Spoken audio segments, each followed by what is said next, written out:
covering everything I hope we can cover, and having some fellowship and getting to know each other. I think we might want to get started. I'm Troy Elder, and I am the migration missioner for the Diocese of San Diego now for a couple of months. And it's been a pleasure to get to know some of you via Zoom, via in-person meetings, and otherwise over the last couple of months. And I've known a lot of folks particularly from the desert communities for a number of years.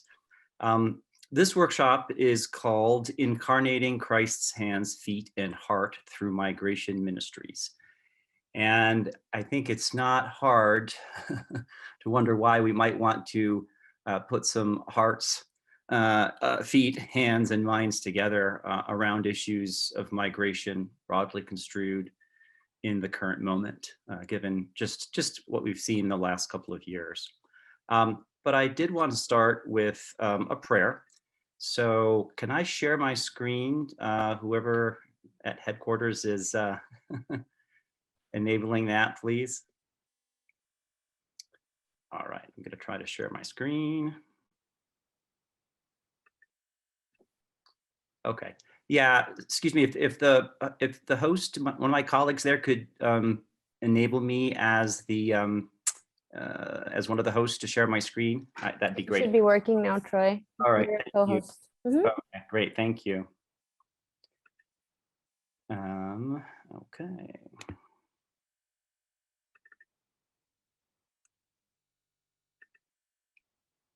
All right. Can everybody see the prayer? Great. God of bodies, if it's true that the earth is yours and all within it, then yours are the rocks and grasses on every side of every border. And more, yours are the faces of every person, border dwellers, border crossers, border guards, border deniers, border defenders, the borderless, borderful, border endangered, and border dreamers. What we ask is simple, but it will take many lifetimes. Let us make borders serve us, not us them. And again, let us be people who make justice stretch across borders, because the earth is yours and everything in it. It is round and everything turns on itself. May we turn to each other as we turn to you. Amen.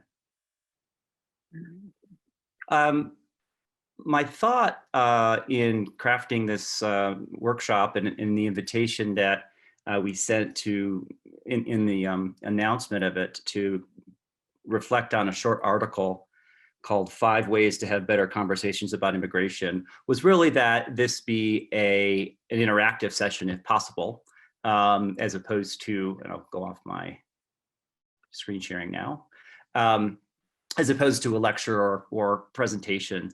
And having been a student myself, I know that I didn't always come to class having done well, I won't call them required readings.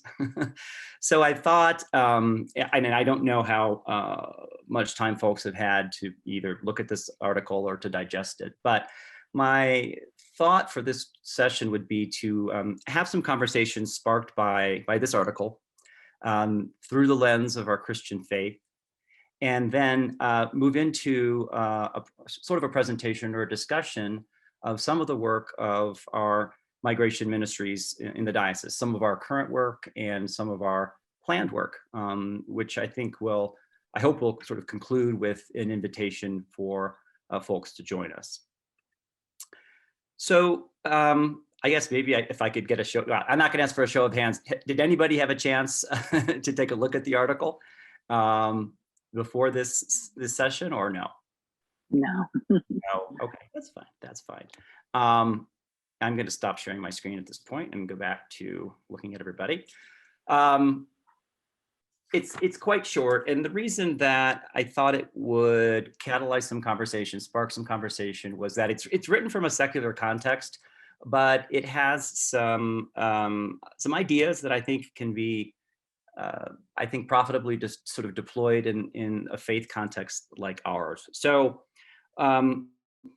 basically the authors here, and I think most of us know how difficult conversations at various levels are around immigration, migration, and border issues. Just look what's going on in Capitol Hill. So assuming that we agree with that as a premise, the first suggestion that these authors make is called counter the zero-sum mindset. And I'll summarize this or read a little bit of it, and then I was going to see if folks might have an anecdote or a reaction to the suggestion, or maybe an experience that they've had in trying this type of strategy with a particular audience. So countering the zero-sum mindset. We often hear about the vulnerability of people who fled their home countries, which we might call the struggle narrative. We might also learn about the value of educated individuals to our high-tech and medical industries, which is a narrative of exceptionalism. The trouble with both the struggle and the exceptionalism narratives is that they can trigger competitiveness in the minds of many. This is because people often carry the false belief that if immigrants get more of something, safety, jobs, rights, education, etc., then the American-born would get less of that same thing. If you believe that resources are finite and that any piece of the pie that goes to an immigrant means less for you, then you might feel threatened by immigrants. To correct zero-sum thinking, we need an abundance mindset that allows us to explore how good immigration policies can benefit everyone living in America. What would an immigration system look like that created a win-win rather than a win-lose scenario in people's minds?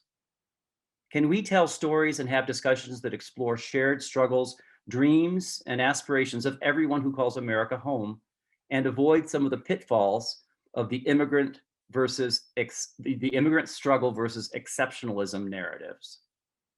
End quotes. Any thoughts or reactions to this sort of zero-sum mindset trope, if you will? And if you've encountered it, if you think you might encounter it, I'd be curious what folks' reactions to it or the suggestion might be.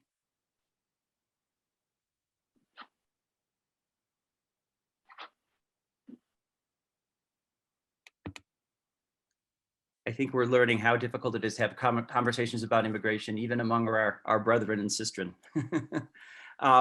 One thing that jumped out to me in this suggestion was the abundance mindset, right? We believe in a God of abundance, a God that I think would not look at this as a zero sum. The more one gets, the other gets less mindset. And so I kind of thought this was a kind of a readily adaptable tool or strategy for having conversations about growing the pie that that is American society in a way. I hate to say that lifts all boats, because that's got some other connotations, but the notion that ours is a God of abundance, and clearly when speaking to fellow Christians, there's ample scriptural authority for that. There's ample tradition. There's ample teaching on that.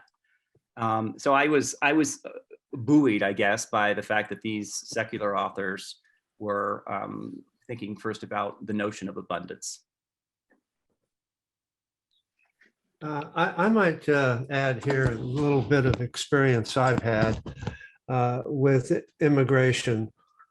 Some of the immigrants that I've dealt with have degrees from universities in the Middle East, and they are doctors or they're professors or so on, and it's very hard to get their accreditation approved here in the States for jobs.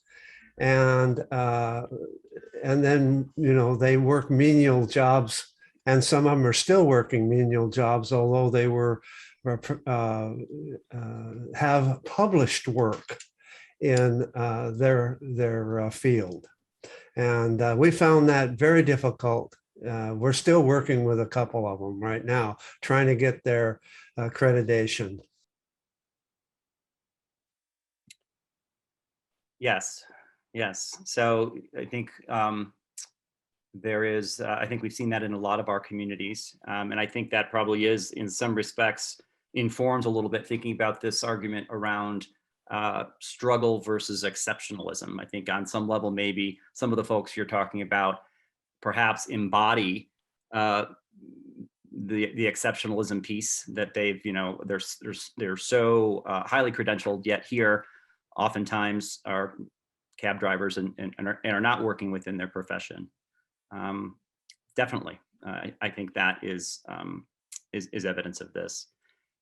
The another piece that sort of struck me about the struggle and exceptionalism narrative piece is that maybe more so than in other countries in the West, the United States was founded on many things, but on a spirit of sort of rugged individualism and the frontier mentality. And the sky's the limit, and you could make it rich. And so on some level, when I see someone identify this sort of struggle exceptionalism narrative as something that threatens perhaps those who might otherwise be more welcoming toward someone who embodies that narrative, I think it falls on particularly difficult ground in this country, maybe because it is such a part of our vernacular and in our national myth, if you will.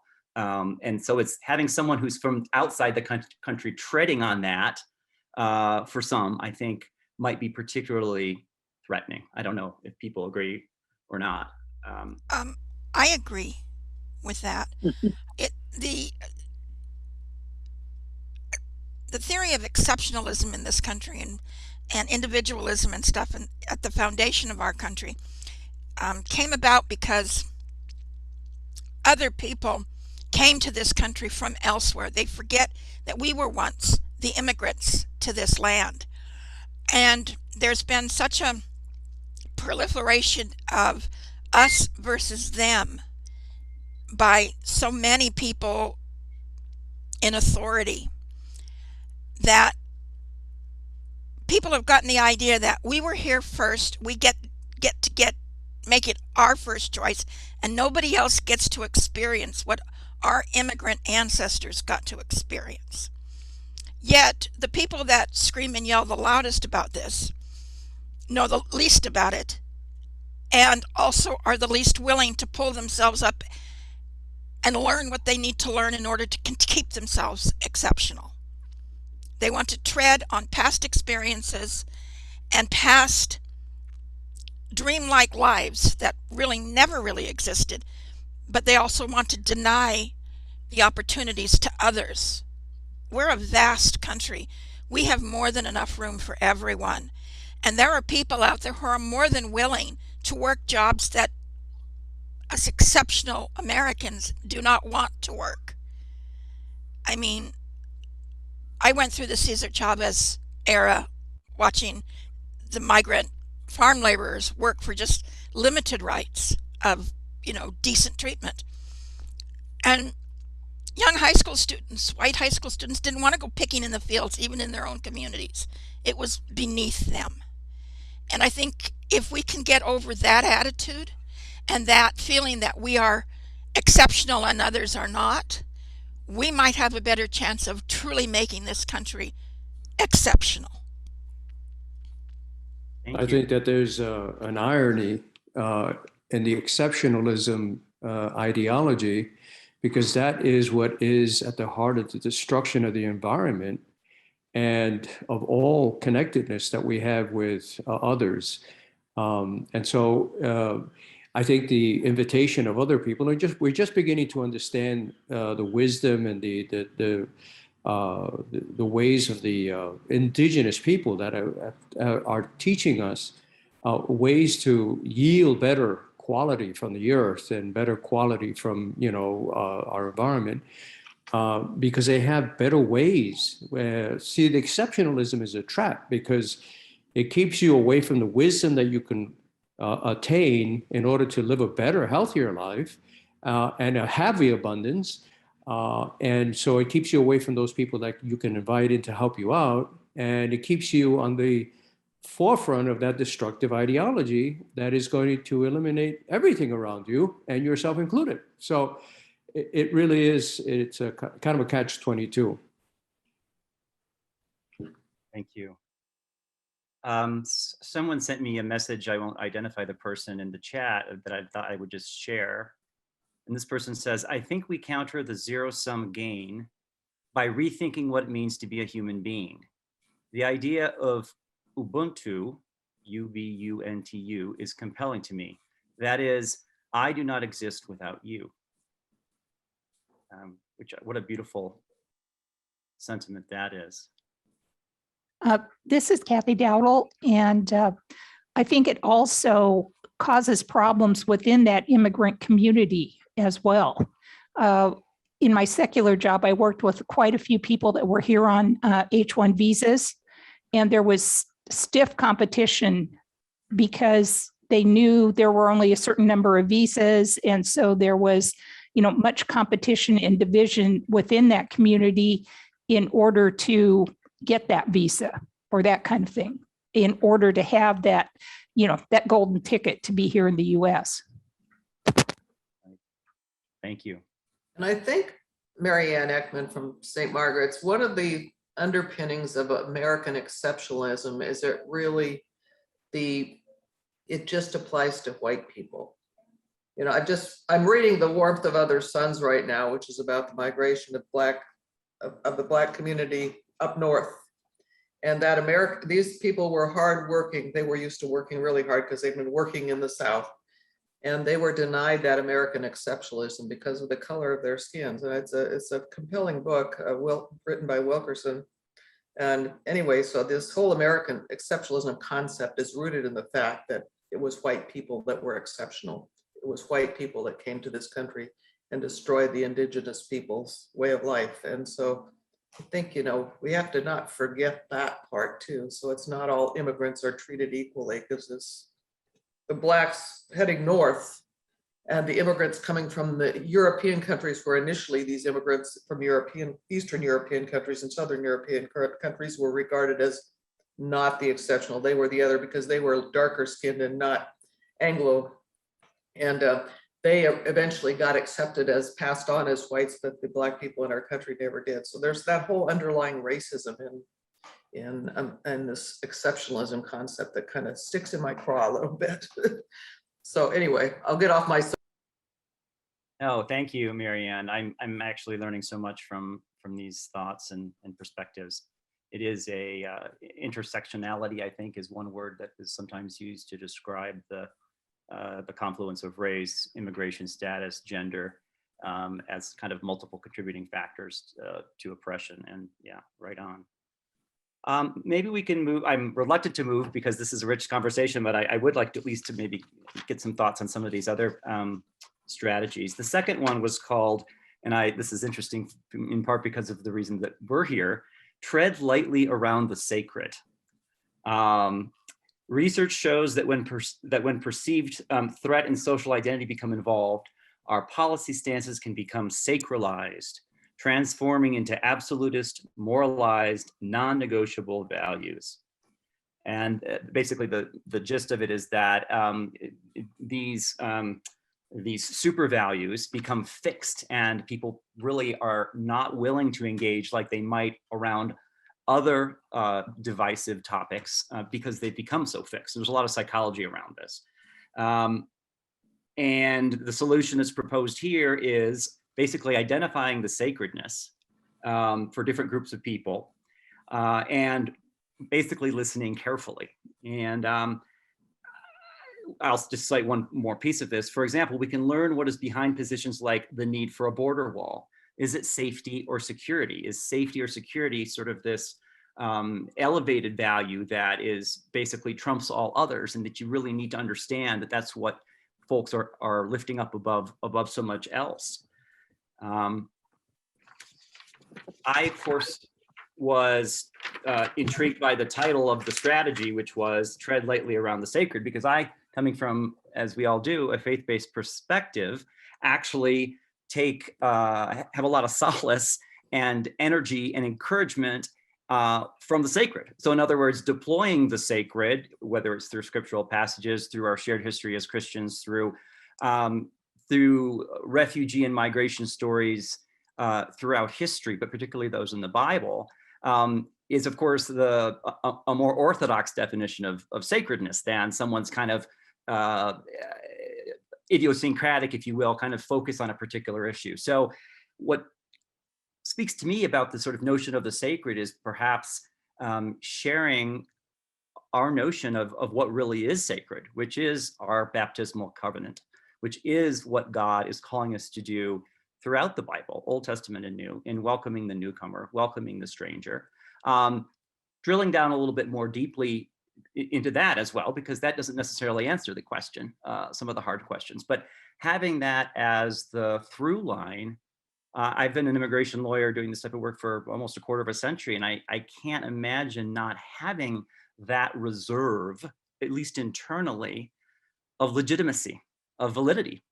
And so for me, I think countering the sacred, frankly, the idolatry, I wouldn't maybe say this to somebody who's not a person of faith, but the idolatry of elevating something like safety or security above God's call and God's mandate in our baptismal covenant. It's really kind of maybe redefining or sharing or maybe re-educating folks gently and with love about the true sacred. So I'll just put that out there and invite some thoughts about either what I said or about the notion of this sort of secular sacred that the authors were talking about. Well, this is Sydney from Trinity in Escondido, so everyone knows. I'm going to say something now. I don't mean it, but I'm going to say it anyway. It is the divine right of Northern Europeans and Anglo-Saxons who first founded this country to be the exceptional citizens of this country with first choice at everything. That is what some people call sacred in this country. And it is that I think this article points to, is to tread lightly with that. It is not our divine right to be the chosen people here in this country. Kings and queens have claimed for millennia that they have a divine right to rule over others. They do not. That's God's right. He has that only right. And I think the authors of this article were putting out there that we have to tread carefully at what we do worship, what we do define as our divine rights, our sacred ideologies. And some of the things that hold the immigration back in this country are those thoughts that I was here first, which we were not. So it's my choice to say, oh, well, you can have that little job cleaning the street because I don't really want to do it. You know, and that's how I look at it. And that everyone has a divine right to be anywhere on this planet they choose to be, where God puts them. And everyone has a divine right to be safe and secure in the places they call home, with food and water and the minimal of comfort to exist. Thank you. Thanks, Sydney. I particularly appreciated your observation and kind of a nuance that I maybe didn't pick up on when I read through this the first time or even the second or third time, which is that the divine piece, basically what you said right at the outset, that the sacred role of perhaps Western Europeans, of some folks' view at least, is exactly what you said, and that it is kind of tied into the more traditional notion of what is sacred. So thanks for that. And we could add to the secular divine rights is the right to own guns and bear arms, because that's right up there with the right to be superior because I'm a white person. Yep. And Don't I get think me started on gun rights. anyway, that's a sacred right in some circles in this country too. Just saying, that's all. Yeah. Other thoughts on this strategy around sort of sacred topics, or maybe one might say hot button topics for people? Other strategies that you might have used or have encountered in any conversations you've had in your congregations? All right. The third, and we'll go a little more quickly here because I do want to move into some of the work of the diocese most recently around migration, and I think these kind of lead more into some of that. The third strategy is to tell binding, values-based, and emotional stories rather than cite facts. In other words, narratives about people. And of course, where do you get those narratives? It's by being in conversation, in relations, generally, in relationships of mutual accompaniment, ideally, with whether it's our neighbors to the south, our neighbors from Afghanistan, our neighbors from Haiti. And I think this was probably the simplest one, as opposed to citing macroeconomic data, telling the story of, the refugee family that lives down the street, if you're fortunate enough to have one. Telling stories from a visit to the La Cobina shelter in Mexicali, which has been the focus of St. Margaret's work and some of the other congregations represented here. I'm curious, and this one might be a little more concrete, if anybody has had success or maybe less than success around telling either maybe their story or a specific story of someone in the community that maybe changed a heart or mind someplace along the way. Or if you see limitations or have a critique of this idea, for sure, these are not necessarily something we have to swallow whole. And sometimes it's easier said than done. Hi, this is Ruth, and I am an immigrant. I came to this country as an adult, and I must say that, before I actually moved to the US, I moved to Europe first. I'm originally from Africa, and I did have good experiences in Europe, but I really particularly enjoyed and still enjoy the experience of America, despite all the problems, quote unquote, in America. So I think there's a lot as immigrants personally, and that we can say about other people that experiences are really, really good in America. And part of it is, I totally agree with the fact that telling stories really does help. Many times we really do get closer to each other and to other people when we start talking, and kind of people see each other as humans. So I particularly like this, and I particularly like the fact that that just by conversation, over just being in the same room with the same with people that are different from one, and seeing how much more we actually are alike than we are different. So I just kind of want to put it out there that although there is a lot of work to be done, there is also so much to be proud of and thankful for, really, not just as people of faith, that we're making the efforts and we're talking and we're raising these issues, because not talking about it is really a problem. So I appreciate that we all are in conversation, and there's more and more conversations that are coming out, that despite the fact that it is hard and there's difficult conversations, please, let's keep on having them. And it is hard in the climate, and different times are different. And I think even the times that I've lived in America, these past few years have been particularly harder, and yet I believe that it was and is necessary that we go through these harder times of really looking and talking and examination, that we will actually, I think, come out better on the other end, and instead of where we probably thought everything was nice and at one point. Now I know, I do a little bit, the history of America obviously is very complicated, just like so many other histories. So yes, there've been harder times, and I think, like most historians say, things come and go, or better times come and worse times come. But I think particularly for the few years I've lived here, when I say few years, almost 20 years I've lived here, I feel there has been lighter times of kind of ignoring and not talking about the issues that still existed. It's not like they didn't exist. And I feel comfortable, even if it's sort of uncomfortable, going through these, for me particularly, I think, times that have been a little harder. So sorry, I've talked a little bit longer, but yes, I really do encourage us to continue talking and continue the conversation. And however hard it is and uncomfortable it is, we are going to come through the valley, I believe, and I pray that we do continue the conversations and that we get out on the other side better. So may God help us all. I thank you for listening. Thank you, Ruth. Thank you so much for going so deep with us and sharing part of your story. I appreciate that.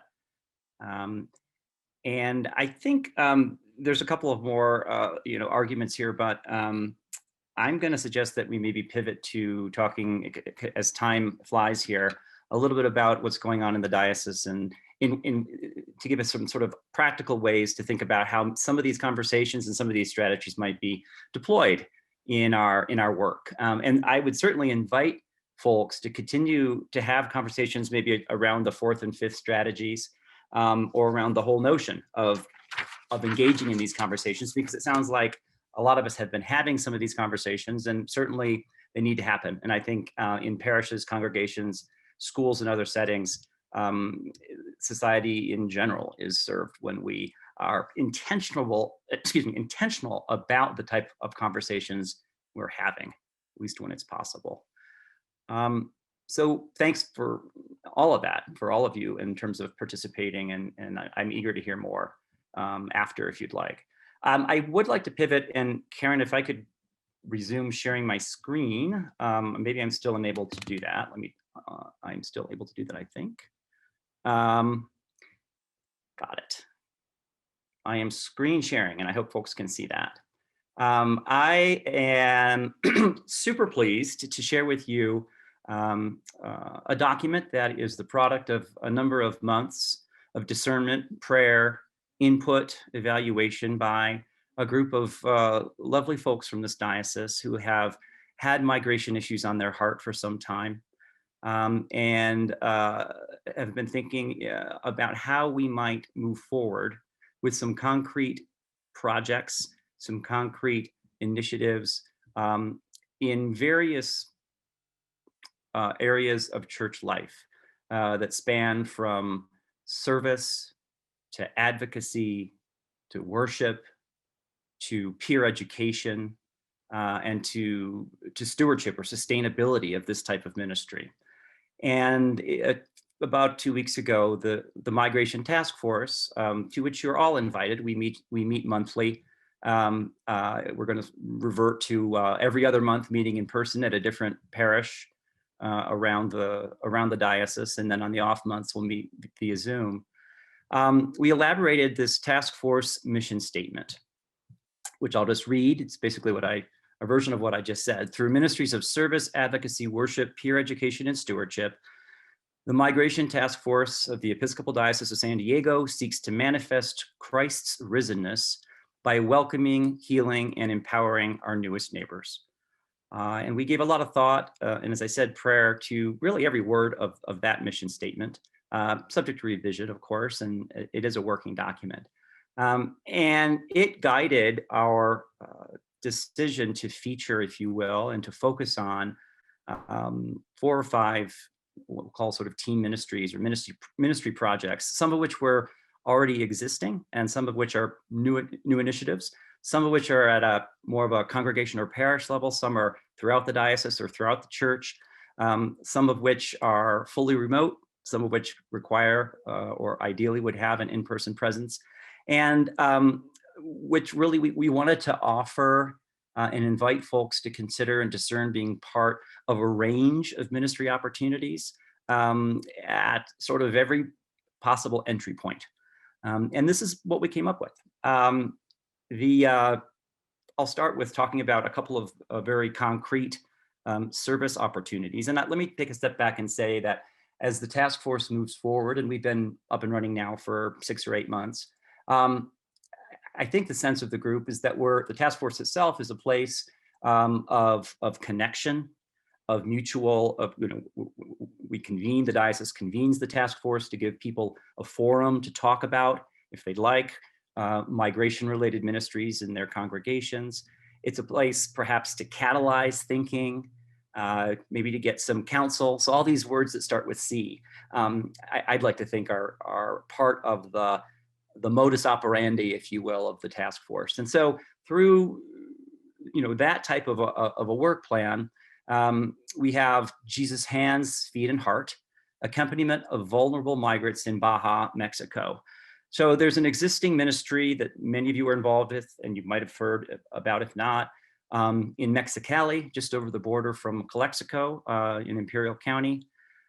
Here, a group of folks, largely from St. Margaret's Episcopal in Palm Desert, but also folks from the Cathedral the Cathedral congregation, as well as St. Paul in the Desert, most recently St. Philip's in Lemon Grove, and others, have been supporting before, during, and still during COVID, a migrant shelter. It's actually 3 shelters, 3 buildings, just over the border in Mexicali. And this is basically a converted motel that at this point, it's a 2-story motel with about 10 rooms on each level, has about 230 people living there, mostly small families, women and kids from Central America. We have, when I say we, I mean this kind of larger group focused on St. Margaret's, have made monthly visits since about March, and certainly before the pandemic, and have attempted to provide, as it says here, for the material needs of the largely transient, but sadly increasingly long-term residencies of the folks in these shelters, as well as their spiritual needs. So this is an example of a grassroots, perhaps, relationship that now the task force and the diocese is interested in building upon, in supporting and sustaining, and perhaps emulating in other contexts, whether it's in a migrant shelter or not. So there are others who can speak to the nuts and bolts of the project and the accompaniment, but it is one of sort of long-term walking with transit migrant populations, mostly women and children, right over the border in Mexicali. A second service initiative, if you will, is really in the works, and it is investigating a relationship to be determined exactly what that is. Maybe it'll be with a shelter, maybe it'll be with some other entity or group or association on the Tijuana side of the border. Ideally in cooperation with our counterparts, with our brothers and sisters at Episcopal and Anglican institutions in the Diocese of Western Mexico. So this is an opportunity for folks who maybe either live in the greater San Diego area or are willing to come in, help do some mutual discernment with prospective partners. We're making a series of trips to Tijuana. We're blessed with a number of folks on the task force who already have strong connections in Tijuana, whether it's through the church connections, for example, at the diocesan level or at the parish level in Tijuana, or have other NGO nonprofit ministries that have been thriving for a number of years. And so, again, it's I think a unique opportunity to really build something from the ground up with a lot of input from everyone, of course. So those, I would say, are 2 sort of, if you want to call them, signature projects this year that we are hoping to perpetuate in the first instance with respect to Mexicali, and to incubate, if you will, in Tijuana. A second focus is advocacy, and we've adopted the sort of the slogan or the mantra of incarnating God's prophetic witness. And this is really speaking humbly the position of the church as it is interpreted in the pews to the powers that be politically, legislative, and other public advocacy for policy that promotes humane treatment of migrants. And this is happening and can happen and should happen at all levels of government. We're fortunate to have a number of folks on the task force who've got experience in legislative advocacy. We used to call it something like lobbying. It's not lobbying, strictly speaking, but trying to bring the Christian message, or an Episcopal version of the Christian message, to particular pieces of legislation, to policies such as the border closure policy that's still in place, despite of the news that we're expecting on this coming Monday. There's advocacy that takes place among our fellow Episcopalians in Sacramento through the Episcopal Public Policy Network and its California affiliates and its immigration task force. There's certainly national work that is being done, particularly in the last month through our partners at Episcopal Migration Ministries and the Office of Government Relations, where we've been invited to sit in on sessions with the staffs of our senators from the state of California to convey our positions the church's positions on particular pieces of legislation involving pathways to citizenship and other important policy goals at the national level. And then there's larger work, sort of broader work beyond the Episcopal Church within the Anglican Communion and within international bodies like the UN that have space for non-government organizations, including churches, to advocate on the margins of the United Nations General Assembly in particular conferences. And that's something that the Episcopal Church is involved in through its offices in New York and invites local participation from dioceses like ours at various junctures. So this type of activity is something that I think is, it's actually particularly suited for the Zoom moment that we're in that we've been able to have a lot more meetings via Zoom without traveling than we ever, I think, would have in terms of getting on planes and going to Washington. Not that that won't resume, and we're hopeful to, for example, in Sacramento next May, there's an immigrant advocacy day that has traditionally mustered a number of faith-based groups from all over California, including our diocese. So this is, it's important work. It is something that there's lots of entry points in terms of getting involved with a particular issue. And I would invite you to get in contact with me, and I'll leave my information at the end of in the chat here about any of these, of course, but particularly about the legislative advocacy piece. Third is what we've called here Migration in God's Story, the Study of Exodus. This is a book club, if you will, a book study, a Bible study that's going to take place in Epiphany through a template or a model that's put out by Episcopal Migration Ministries.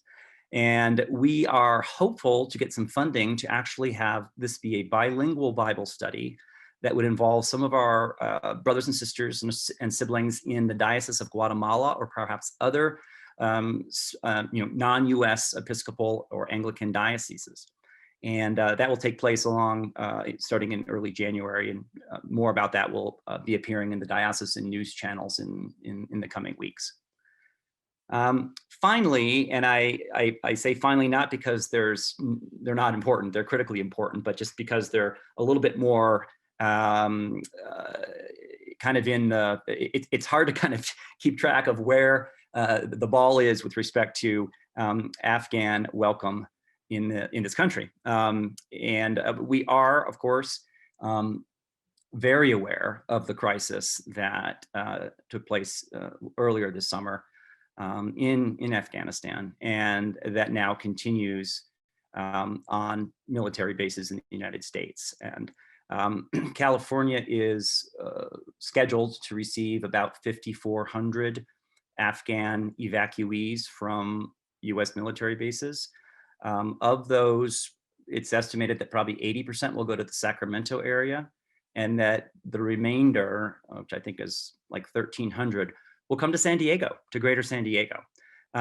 We have not seen particular examples of folks coming off bases, at least I've not been made aware of them, with particular needs that have come up to parishes. But what we have been seeing are extended family situations, not of folks, Afghan nationals who are on bases, but folks who already, who are, for example, students in San Diego, who have extended family back in Afghanistan, and who are understandably very worried about getting them out. So a number of our congregations here, a small number, have been working to get the necessary legal paperwork filed, to muster the resources on the material level here in Greater San Diego and in our diocese to welcome extended family members when, I don't want to say if and when, but it's a long time. The time horizon is probably several months to maybe a year or more. But for folks who are still stranded, if you will, in Afghanistan, oftentimes in hiding because they are a relative of someone who's here. So those two aspects, I would say, are kind of the front and center, as well as trying to roll with the punches a little bit. The facts change weekly, being keyed into and connected to Episcopal Migration Ministries, weekly conference calls with resettlement partners around the country on the Afghan issue. But would definitely love input, contributions, thoughts, and thought partners really on how we might be being called as a diocese or as aspects of a diocese to meet the current moment. And it really is an unprecedented one, I think, in many respects, in terms of forced displacement, for lots of reasons. And then finally, and this is related, Episcopal Migration Ministries is in the process of rebuilding after a period of decimation, really, having lost so much of its staff during the prior presidential administration. And the Afghan crisis has provided an occasion to ramp up some of those resources and to expand their network. And so EMM is interested in talks with dioceses around the country who might be interested in hosting an affiliate, a local refugee resettlement affiliate that would initially work with Afghan evacuees and Afghan refugees, but also more long-term with refugees from around the world.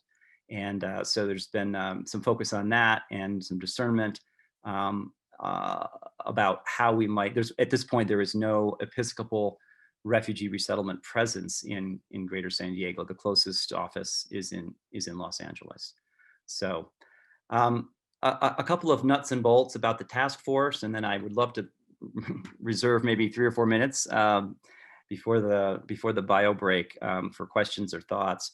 As I said at the beginning, we meet monthly, alternating between in-person evening gatherings at congregations in the even months, and we might change this, lunchtime virtual meetings in odd months. So the idea is we're trying to be as welcoming and as accessible as possible, in the hopeful optimism that soon we'll be meeting more and more in person, but we are big dioceses, so there will always be a Zoom option for folks who live on,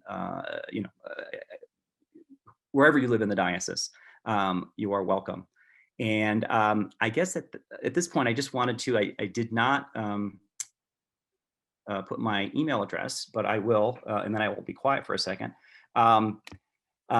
Ask folks for reactions, for any questions you may have. I didn't really brief folks too much on migration or immigration, the latest news, but I do that through diocesan channels and through these meetings. But I'm curious if there's any questions or thoughts at this point.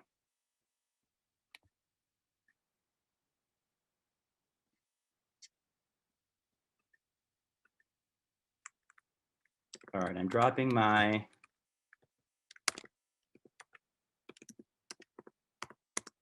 email is now in the chat. I just want to say thank you. That's the most specific explanation of a ministry I've heard today. And it's just wonderful to hear what all you're doing. You've been working at this long and hard. And I'm hoping that all of us can get to that level with what we're trying to do. Well, You've really accomplished a lot. Thank you. That's a kind compliment, and it's certainly not been just me.